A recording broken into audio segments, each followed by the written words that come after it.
ऐसा क्या हुआ कि आपने सोचा, वाह क्या दिमाग पाया है। मैं हमारे सजे हुए कमरे के बाहर खड़ा था, अंदर जाने को तैयार लेकिन झिझक के साथ। मैंने पैर अंदर रखा और बिस्तर पर बैठी पत्नी की एक झलक देखी। शुक्र है उनका लाल चेहरा साड़ी से ढका हुआ था, नहीं तो उनसे आंखें मिलाना कठिन होता।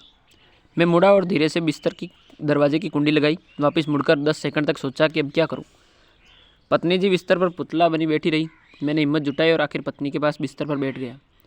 1 मिनट और लगा सोचने में कि क्या कहूँ। हिम्मत जुटाकर कहा, आप कैसे हैं। बदले में 1 मिनट की शांति मिली। मैंने सोचा ऐसे तो रात कट नहीं सकती, दोनों पुतलों की तरह नहीं बैठे रह सकते। साड़ी हटाकर उनका चेहरा देखने की हिम्मत मुझ में नहीं थी। सोचा उनके हाथ को छूना आसान होगा। जैसे ही मैंने उनका हाथ छुआ, उन्होंने कहा, मेरा एक प्रेमी है। मेरा तुरंत हाथ पीछे खींच लिया और हैरान रह गया। लेकिन मैंने भी कहा कि कोई बात नहीं जी, मेरा भी एक प्रेमी। यह सुन पत्नी ने साड़ी का पल्लू हटाया और फटी हुई आंखों से मुझे देखा। आधा मिनट घूरने के बाद उन्होंने पूछा, क्या आप वो हो।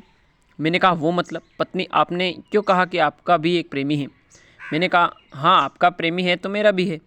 पत्नी और ज़्यादा हैरान, अरे मैं तो मजाक कर रही थी आपका रिएक्शन देखने के लिए। मैंने कहा, मैं भी मजाक ही कर रहा था, आपको क्या लगा मैं कच्चा खिलाड़ी हूँ। पत्नी थोड़ी देर तक मुझे घूरती रही और फिर मुंह फेर लिया। फिर कुछ सेकंड बाद चतुर मुस्कान के साथ बोली, कैसे खिलाड़ी हो, ये तो लाइट बंद करने के बाद पता चलेगा। हम दोनों ने एक दूसरे की तरफ देखा। पत्नी जी मेरा उल्लू बनाकर हंसने लगी, मैं भी थोड़ा रुककर हंसने लगा। उस रात 2 घंटों तक हमने बातें की। पत्नी जी बेहद चुलबुली और मजाकिया है, और मैं कैसा खिलाड़ी हूँ यह तो पत्नी से पूछकर बताऊँगा। लेकिन उनको मेरा स्वभाव भी बेहद पसंद आया। हमारी जोड़ी से जलते हैं लोग। देखिए दोस्तों, मैंने आपको एक मज़ेदार दिलचस्प कहानी बताई है क्योरा की।